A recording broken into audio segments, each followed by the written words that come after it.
एक गांव जिसका नाम कोलागढ़ है।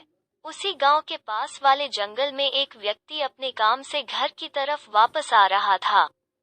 अचानक वो तेज तेज रोने लगा और कहने लगा कि नहीं, तुम जिंदा हो या मर गई। पहले उस गांव में कोई भी भूत प्रेत की बातों पर विश्वास नहीं करता था, पर उस दिन के बाद धीरे धीरे गांव वालों के मन में आत्माओं को लेकर डर बैठ गया। कोलागढ़ गांव में कुछ ऐसा हुआ था कि उस गांव में एक औरत थी जिसका दिमाग कुछ ठीक नहीं था। उसका पति भी एक घटना में मर गया था, तब से वह कुछ अजीब सी हो गई थी। कुछ गांव वाले उसे पागल भी कहते थे। एक बार की बात है जब रात को गांव का एक आदमी जिसका नाम बद्री था, वो शहर की ओर कुछ जरूरी काम से निकल पड़ा। गांव से आने जाने का एक ही रास्ता था।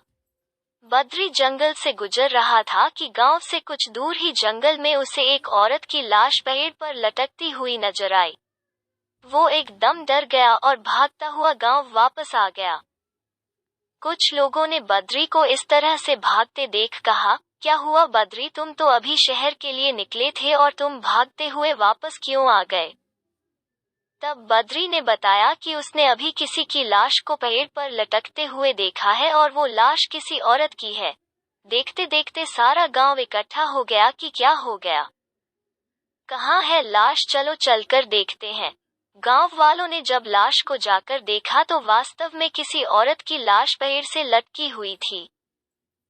कुछ लोगों ने कहा, इसे नीचे उतारो, इसका दाह संस्कार करते हैं, पर इतने में ही कुछ गांव वालों ने कहा कि अब दाह संस्कार करने से कुछ नहीं होगा, और यदि इस लाश का दाह संस्कार गांव के अंदर किया गया तो इसकी आत्मा गांव के अंदर ही भटकती रहेगी।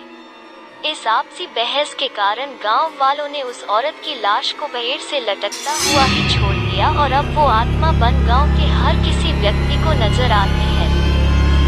गांव वाले अब उस औरत की लाश का दाह